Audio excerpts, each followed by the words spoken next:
Ladies and gentlemen, people of the world, I'm Rob Mafia for Ticks, and welcome to this review for what is probably the coolest named game in a long time. I give you this review for Ruiner.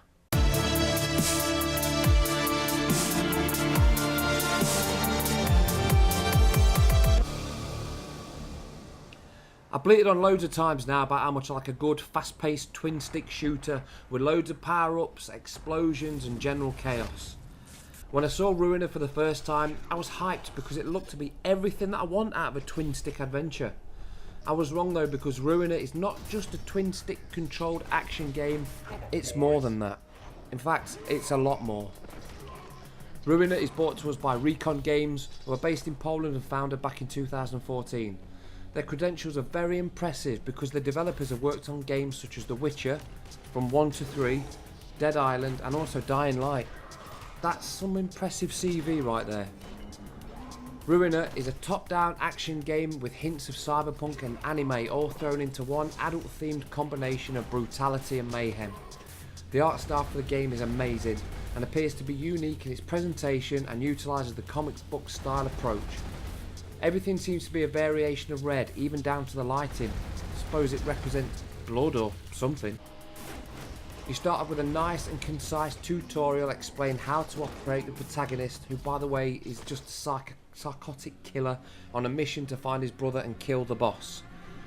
The first few minutes pretty much sum up what Ruiner is all about, and it's clear that your character is insane. He wears a face mask that has his intentions written all over the front. This changes depending on the situation, but for the most part it says the word kill on it. The story isn't deep, all that interesting to be fair, so I won't bother you with all that. When all's said and done, it's the action we want, don't you think? The control system is pretty easy to get to grips with, and you'll have to use everything in order to get by. There's a mixture of dashes, slashes and shooting to be done, and mastered in order to get through, because the whole thing is not easy.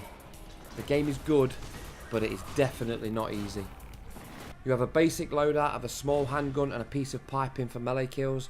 Enemies do drop weapons and you can readily collect them, however, these have a limited amount of ammo and you quickly return to your basic weapons. As with just about every game nowadays, there's an XP system. In this one it's called Karma. You collect Karma by completing bounties and missions, but also by breaking open boxes that are placed around each level. When you level up, you're granted skill points and the ability to place them and take them away as you see fit, allowing different types of specs that suit you. There is a chance to perform combos, however, the enemies don't come fast enough to be able to create spectacular combos. With that said though, the slow motion effect makes you look like a complete badass, and it gives you a sense that you're untouchable. When I say untouchable, that is just for a moment, because as I said, Ruiner is not easy, and the death animation is something you become used to, like it or not.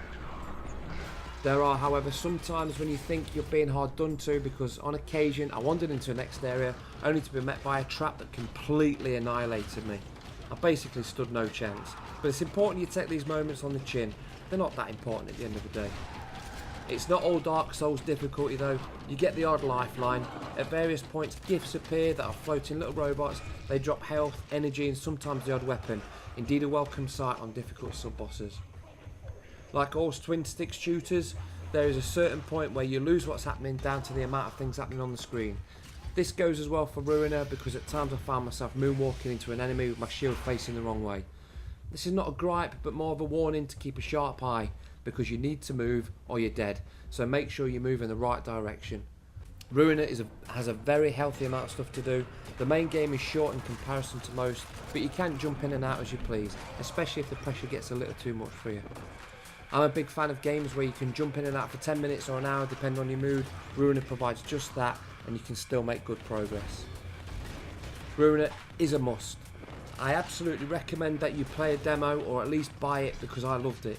My twin stick biased opinion aside, Ruiner offers the right amount of difficulty mixed with the right amount of mature brutality, with a sprinkling of RPG that makes for the most insane psychotic cake you can imagine. Ruiner also has a soundtrack that complements it so well. There's a techie, underground, experimental sense behind the music that fits perfectly at times, but can get a bit overpowering, especially if you're dying a lot. Overall, I give Ruiner a fantastic 8 out of 10. I absolutely loved it, and I'll definitely be finishing it off. I've been Rob Mafia for Ticks. Do all the liking, subscribing, go on to Instagram, Facebook, the website, all that. We're everywhere. Look out for a new series called Rob's Bangers, where we put up some gaming-inspired tunes on a Spotify playlist. Until next time, goodbye.